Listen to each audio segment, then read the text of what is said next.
If it's smaller, you might as well use markers. So the idea, if it's bigger, the cotton acts as your marker. So here's my markers.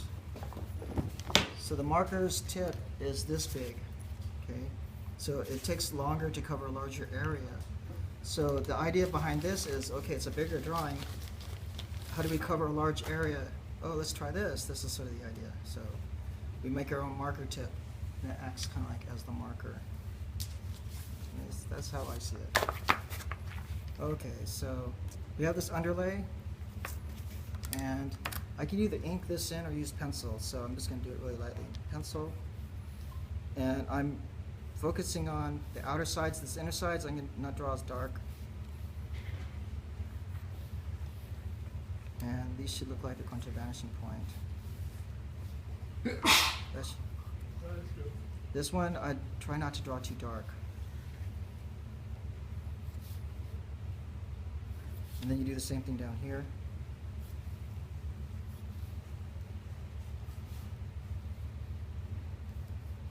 We're not doing finished drawings, so this is just, that's why I'm overlapping like that. Just trying to make it go faster. If I get really precise, it feels kind of slow, but I'm just trying to get that drawing done. Okay, good enough. And now I'm going to make it like a jewelry box. So I'm going to put a part line in here. And maybe I want the jewelry box, the corner to curve like this. Okay. And then I can do the same thing on this one.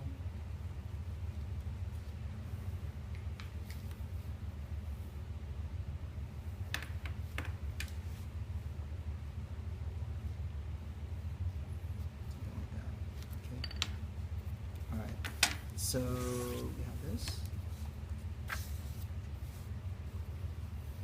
And sometimes what I do is because if you have a Sharpie, it works good. If sometimes I darken it in. I could ink.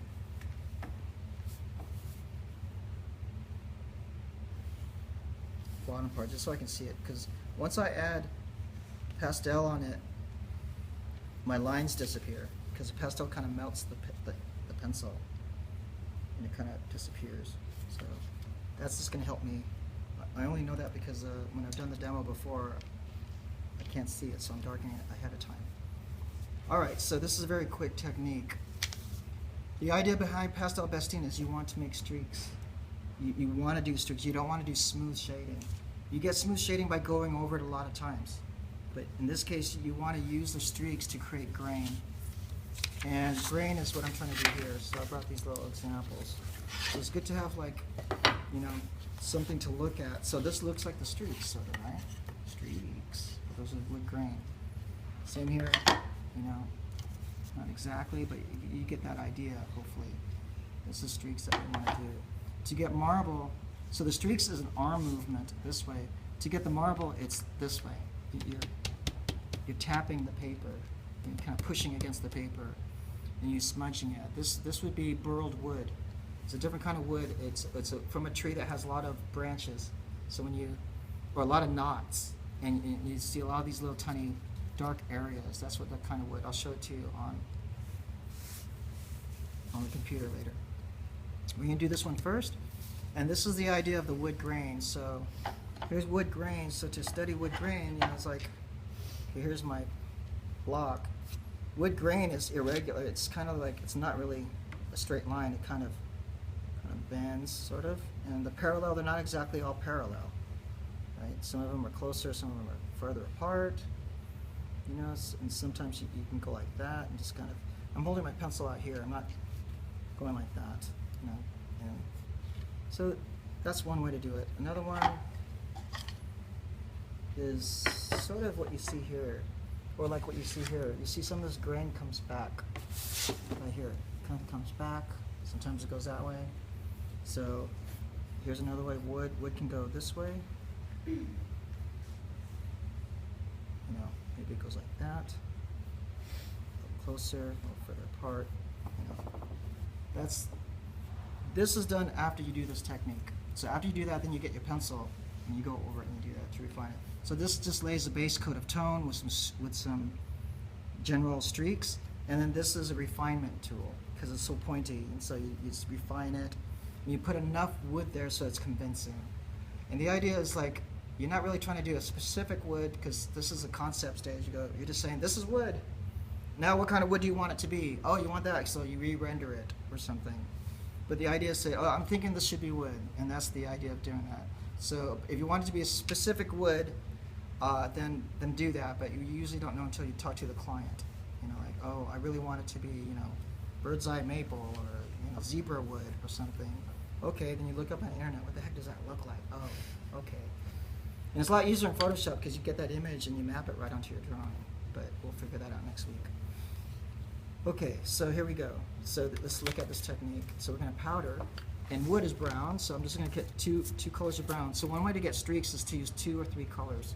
So this will be for the darker tones, and I don't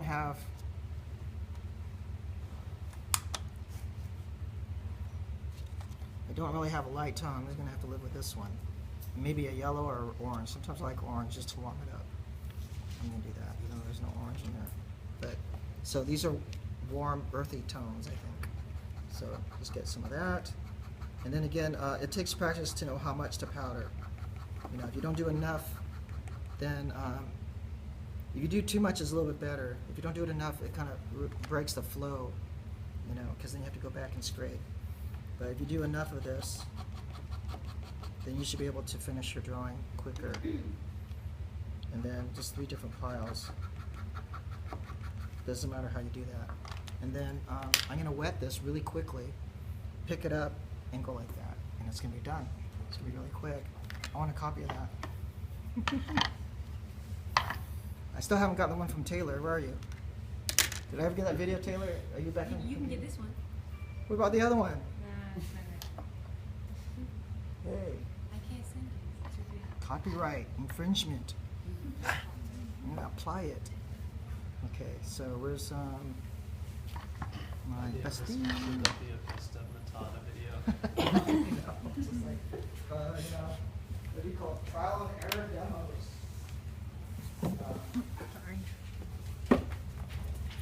So, when you untap it, tap it back on there because it evaporates really quickly and it'll get into your brain.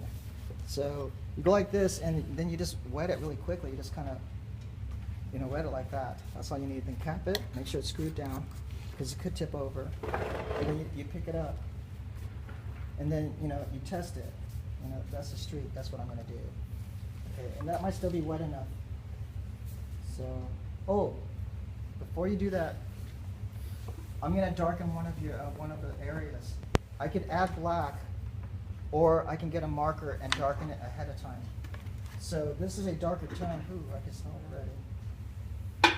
So I'm going to get a 3 because this is about this color. So this is a darker shade. So if you remember, markers can draw a fat line, each rotate at 90 degrees, medium line, another 90 degrees, a thin line. So I'm going to use the medium line to outline this.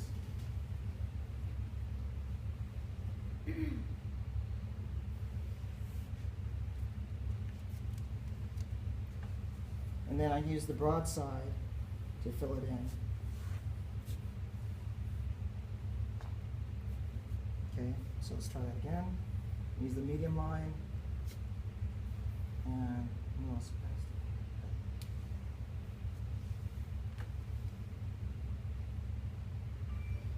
So medium line to outline it. And then try to get the broad nib back and forth. I'm just scooting it over. And what I do is try to angle the longer part along that line. So you just angle it, and then you can get a better line like that. Now we can use this, but by this time this already evaporated. So let's try to wet it again.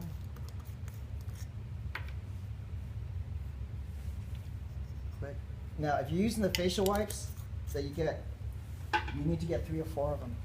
One's not going to be enough. It's going to get too wet. So, does anybody have those?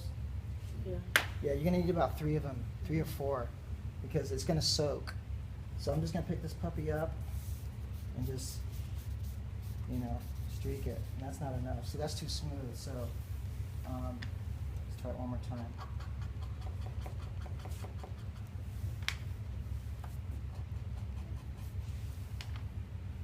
A medium one. Does it go through the paper? Like when It you're doing does, so a scrap anticipate, ruin my drawing. So anticipate, good point, that this is gonna bleed. Oops, there goes 3 hours of my cue, now I gotta redo it. Okay, so, sorry, oh my God, I'm dying here. But that's basically it, homies. So, we're done with that, thank goodness. Is that fan going? I think 2 days in a row of this, I'm like, oh my God, hey, yeah, You're creative. gonna throw that away? Yeah, if you don't mind. Holy moly. So we should have the. Now if I want to do some ideation, go, wow, what about this idea? You know. We should have 2 marble and 2 wood done by next class. No, you have time, I want you to experiment, Okay. mess up, and then try to do better, but in class. So I want you to do this. We have the first 2 hours of class to do this, but don't wait. Try it so you have questions. Like, Robert, I tried this. My God, I give up. I'm gonna be an accountant. No, you don't want to do that. So you get the black pencil, outline this. And look, I didn't mask, so what I'm basically showing you is the technique. This could obviously be masked. Masking means, you can get Post-it notes posted on each side, so it's all clean. But right now, I just want you to focus on the technique. I want you to be loose and free. Try that. So there's my edges. These need to be dark.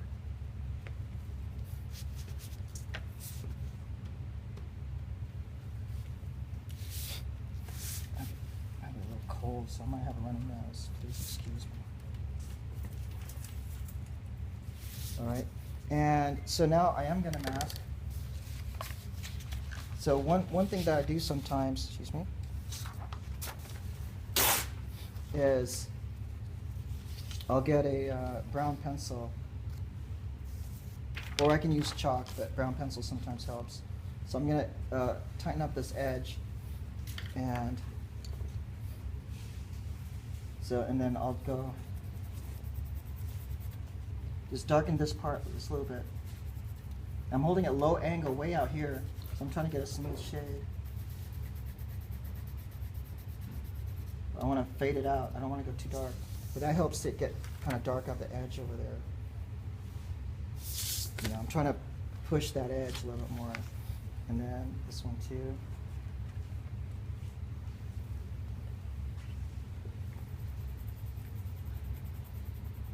And then gradually fade it out. So the highest contrast is near that leading edge right there. And then let's draw the wood grain.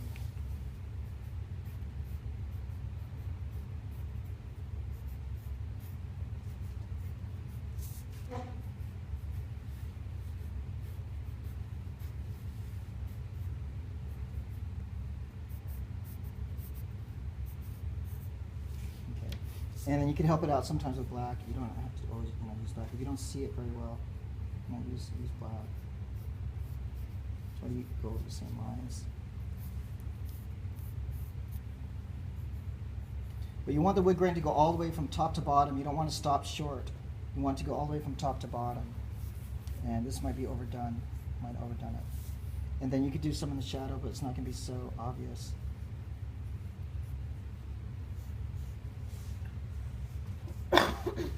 But vary the lines, you might need to practice that first. And then I'll have to get the white pencil. Sometimes pencil has other colors on it, you just kind of get that off there. And then you can go do these edges here. I'm pressing more here and then kind of fling it a little bit lighter out this way.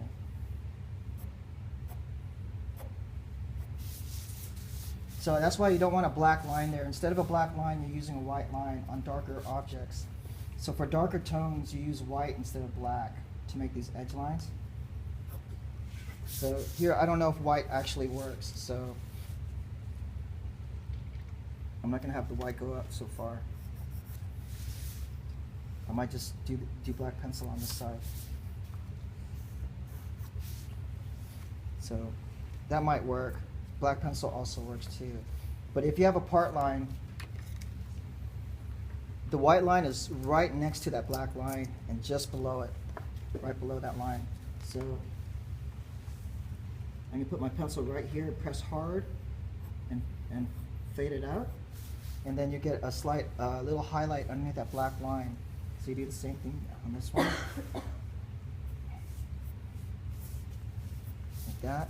That's good enough. You could do it here too, but don't press so hard. You know, right below, it has to be right next to that black line, but below it. And if you cover some of your black line, make sure you can see their black line. Now, sometimes I use a pen, you know, to refine it. Okay, and then one of the last things to do is, oops, I just want to have a gel pen here. I need this.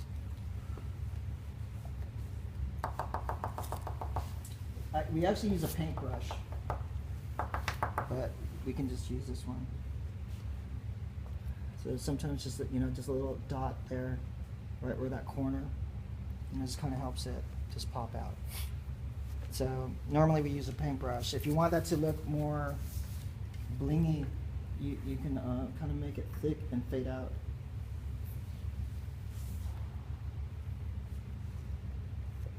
You know, yes, you don't have to. Sometimes if you want to look super shiny, you put some dots here, but then it gets too spotty. But that's about it. And then if you're going to do highlights, it usually goes on the little tiny corners like that. Okay, so that's this kind of wood. The other kind of wood is a burled wood, which is highly textured, and it's the same technique that I'm going to do for marble. So you're going to do this kind of wood, and you're going to do a different kind of wood. Let me show you the other kind of wood. And I'm only going to do one of them, okay? Because I don't have time. I'm running out of time here.